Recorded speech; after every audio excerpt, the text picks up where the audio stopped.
Give us your hard-earned money. Distress, that's the way that I get things done. From now to depression, gonna sleep too long, and I hang around like a bomb. I think I'm going nowhere, and that makes me nervous. Everybody's at the game, but I feel alright. Everybody's at the game, but I feel alright. Everybody's at the game, but I feel alright. Everybody's thinking about me, but I feel alright. Everybody's at the game, but I feel alright. Hello, and welcome to the first ever yearly E3 Winners and Losers Jimquisition. Unless this episode can't pull for shit, in which case it will also be the last one.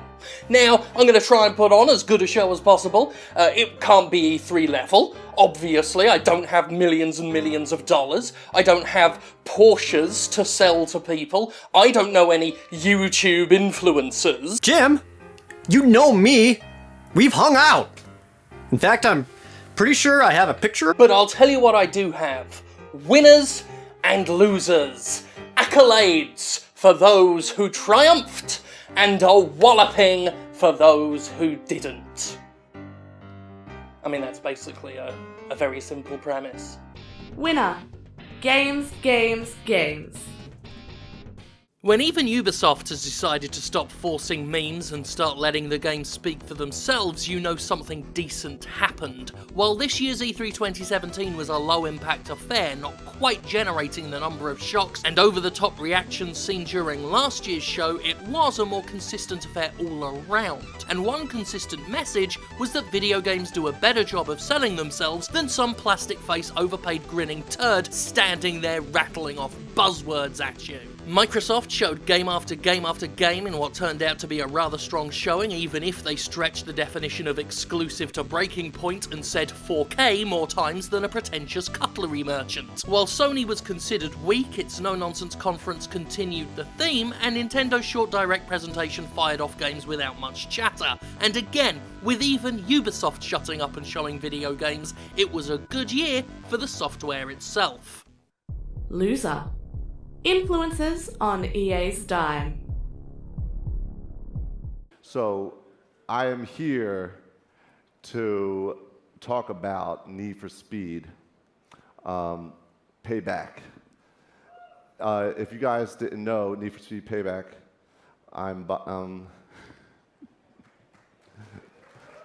yeah, it's a great game. To make up for a lack of interesting announcements, worthwhile content, or people who like them, Electronic Arts employed the talents of YouTube influencers to inject their press conference with a little bit of pizzazz. It went about as well as you'd expect it to. Not bad. I'm lying. Yeah, came off like clingy pandering. It missed the point that these people are personalities and not scripted mouthpieces, and generally covered the place in hot, milky cringe, as EA tried to recreate the atmosphere of an esports environment for Battlefront 2, without any energy, adequate preparation, or hosts who could carry that style of presentation. And that was just Star Wars. I don't want to mention the exclusively football-based stand-up comedy routine, I think, that played to an oppressively silent audience. Oh, we really are. Some of you will know us as the hosts of one of the top 3 most popular football shows ever to be produced in the panic room and the crap part of Soho. That is true. Somehow, we convinced world leaders like Will Ferrell to come talk to us about the 5th best sport in the world. Oh, we've tricked them all, Davo. Yep. Winner. Mario plus Rabbids Kingdom Battle. Despite it being a week away now, I'm still surprised as hell that Ubisoft didn't fuck up in some massive way, instead actually stealing the show for several reasons. One reason was Mario and Rabbids Kingdom Battle. When Laura Kate Dale first reported on it, many thought it was a joke, and after further leaks, only continued confirmation and actual images started to surface, my social media was overtaken by a unique cocktail of revulsion and shock. Yet when it came time to show the goods, Ubisoft and Nintendo delivered, showing off a simple but fun-looking strategy game with a Princess Peach cosplayer rabbit that's already got Rule 34 of it, and don't ask me how I know. The game looks damn good and was an evident highlight of the E3 circus. Clear win to me. Now where did I put that Rule 34? Loser. Those sycophants applauding pre-orders. Find these great games in the Xbox Store, available for pre-order today. Stop applauding that!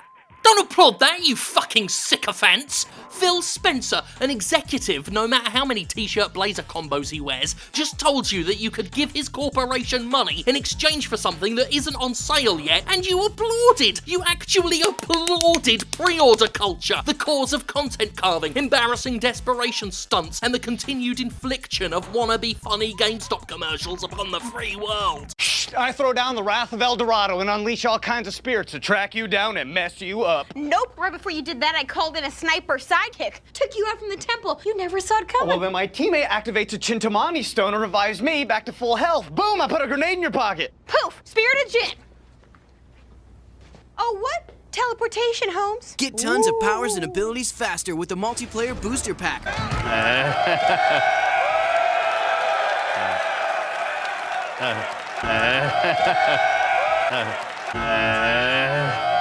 How dare you fucking applaud that shit, you goddamn worms. I don't know what the ratio of fan attendee to press representative was in that auditorium, but so help your fucking eternal soul if you were there as games press and you slapped your fins together for that shit, you fucking losers. Winner.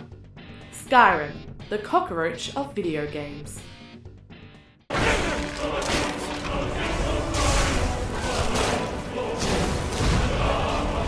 There's no denying Skyrim was a winner of E3 2017. Why? Because I can't get that fucking theme tune out of my goddamn fucking head now. Despite being released 10,000 years ago, Skyrim has enjoyed a ton of longevity thanks to expansions, releases, 4K resolution demonstrations, and the upcoming Nintendo Switch release. As a result, the game was fucking everywhere this year, as if it had just been announced, and that theme tune came with it, constantly. I used to love that song, but now it's distressing. Ba-ba-bum, ba-ba-bum, ba-ba-bum, bum. Shut up and stop it! And fuck off and fucking stop it! That said, I know I'm going to end up buying it for the 50th time on Switch because I want to do things I've done a dozen times before, but at a fucking airport this time. Loser. Bethesda's paid mods. Despite abandoning the paid mods experiment due to massive, well-earned backlash, Bethesda has not abandoned its plans to make money off them. Bethesda revealed the Creation Club for Fallout 4 and Skyrim, ba-ba-bum, ba-ba-bum, a service that definitely isn't paid mods because Bethesda said it wasn't. Okay? Glad we cleared that up. In truth, there are arguments to be had in favour of the Creation Club, with some modders themselves welcoming it and stating that with Bethesda officiating and authenticating the content, it's a far superior idea to the ham-fisted and hasty way it was attempted last time. Despite the validity of any favourable arguments, however, Bethesda's Creation Club was an E3 loser, with heaps of scorn from an audience that had seen Bethesda try and pull this shit before in a thoroughly unpopular way and had no trust for it. Bethesda's spent the week softening the blow and recontextualizing the announcement, but until the company can prove it's on the level, the Creation Club is a current flop, and the fact you'll be buying mods with prepaid credits isn't exactly starting us off on the right foot either. This will likely not be the last time the Jimquisition covers this one, and we'll have to see if it recovers from a terrible first impression. Let's get one thing clear though, they are fucking paid mods. Winner. Mortal Kombat, Dancing with a Panda.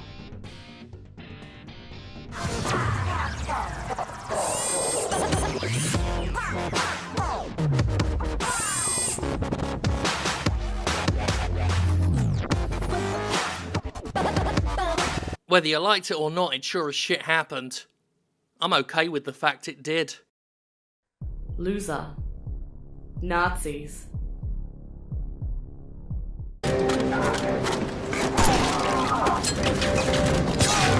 Ha ha ha ha ha, fucking Nazis. Wolfenstein the New Colossus reminds us that Nazis are fucking shit, which is weird we need reminding that, but that's the world we live in now. Allegedly, some members of the alt-right are upset that a lot of people still think it's okay to fight Nazis, but my view is that they're Nazis, fuck them, can't wait to shoot more video game ones. Winner. Pazuzu, by way of Mario. So Mario Odyssey looked freakish when it was first revealed way back when, with a cartoony Mario surrounded by more realistic people in a city that is literally called New Donk City. What the fuck? Turns out Mario Odyssey behaves as horrifyingly as it looks, and that's actually a good thing? That stupid hat with eyes Mario has now is really some sort of infernal astral projector. Mario is a skin changer now. When thrown, the hat latches parasitically onto the target, and Mario then goes inside the hat to control the victim and force it to grow a moustache. He can do this to poles, to frogs, to human fucking beings with sentience, and who must be terrified and suffering when they're suddenly puppeteered by a whooping Italian sorcerer and his all-seeing crown of puppets. Oh, and one more thing. We have a T-Rex.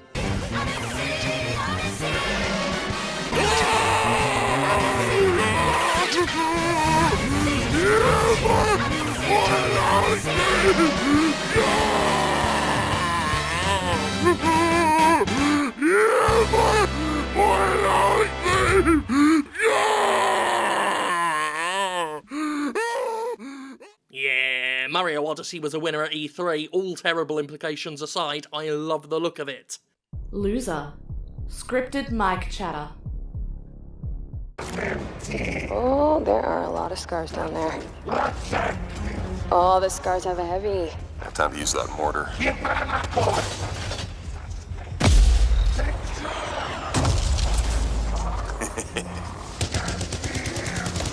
me some covering fire. There's a bunch more coming in. I did a whole Jimquisition on this years ago when it first started, because I could see where it was going, even if everyone thought I was making mountains out of molehills, and history has definitely borne out my prediction and vindicated me, and fuck off everyone else. The mic trick, a way of artificially heightening the atmosphere of an online game presentation by scripting online player chat, practically ruined the reveal of BioWare's new game Anthem. It looked lovely, but it sounded fucking awful. The cringy, unrealistic dialogue that exists to make the demo sound more dynamic than it is absolutely killed the presentation. Killed it. This scripted mic chatter bollocks needs to stop because it's transparent to the point of actively ruining shows now. We all know it's a lie. I demonstrated it was a lie years ago when I showed the world how these trailers should actually sound if they used real mic chat. Like, my mom's such a fucking asshole. Like, I wanted a new iPhone for my birthday, and she got me a fucking PS4 instead. Like, PS4 sucks. Like, I said, Mom, fucking PS4 sucks. I want an iPhone. Fucking bitch. Yeah, PS4 sucks. Yeah.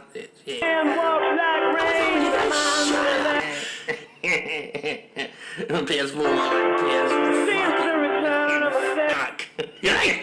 fucking this up so bad, I want to win the game. Like, shut up yourself, you fucking asshole. Like, you haven't even, like, killed no one yet, so don't really tell us you're a fucking game. Like, you're a fucking game on yourself, man. That fucking song, turn that fucking song on, man. Turn that fucking song off. Try to concentrate on that game. Winner. Beyond fucking good, fucking and evil fucking 2.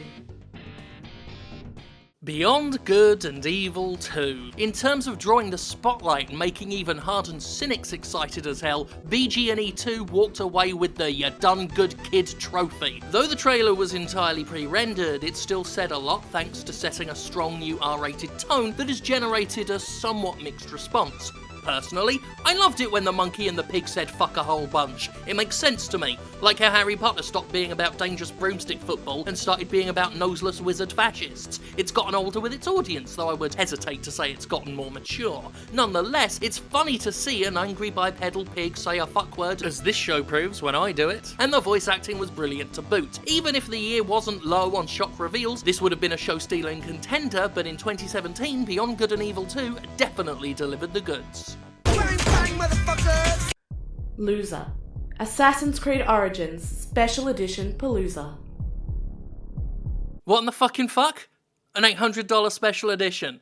A series of confusing limited edition variants that would give Watch Dogs a run for its ill-gotten money. I've only got 2 words to say about that. Oh, Ubisoft! You goddamn fuck. Ultimate winner. Devolver Digital. This is our first year of bringing you to the very edge of your seats with the very best of what video, games have to offer. And I am very, very proud to have you here on this very journey with me. Devolver Digital was the crown monarch of E3 2017. A longtime enemy of E3 and the ESA, Devolver announced its own press briefing this year, auspiciously broadcasting in the middle of the night. The results? A glorious, glorious takedown of the AAA game industry as a whole. The pomp and the flair, the self-aggrandizing embarrassment of it all, the nonsensical corporate talk designed to addle the audience. Devolver nailed it in a way that almost makes the greatest showman in games media jealous. Lamp your gob, you fucking moron! For the most jaded of E3 viewers, this was 15 minutes designed to speak solely to them. A nightmare Adult Swim-esque mess of blood and shouting and horror. A joke shamelessly extended beyond what should have been its limits. Whether or not it could ever successfully be recreated again is one thing, but as someone who has respected a number of Devolver's practices and often enjoyed its self-deprecating approach to games publishing, I hope we can look forward to an escalation of publicity stunts until CEO Mike Wilson is in jail. Also, if you need any YouTube influencers for your presentation next year, Devolver, you know how to reach me, okay? Tomorrow's unethical business practices today! The future of video games and the future's future! The futures! Ultimate loser. EA. And the common thread for us is always football. Lamp your gob, you fucking moron! Couple of quickfire thoughts on the show before we go. The new Spider-Man looks alright, looks okay. I like the Mr. Negatives in it. A few too many QTEs it seemed. Very QTE heavy, might not be a great thing, but we'll see. A Way Out, that looks good. The split-screen co-op game. With the guy who directs it is like David Cage, but fun. And with actual film credibility, so thumbs up there. What else did we have? The PC Gamer Show.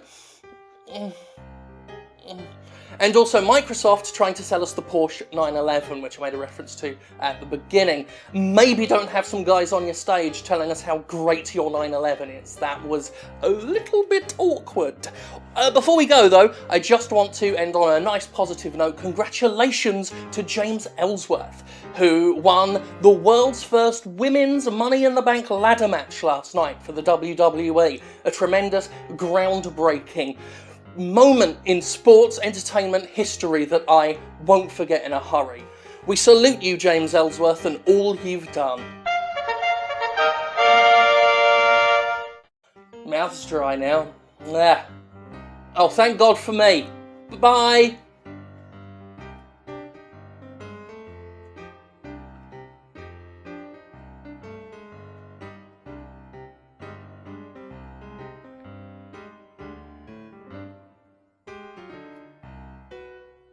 It really isn't anything.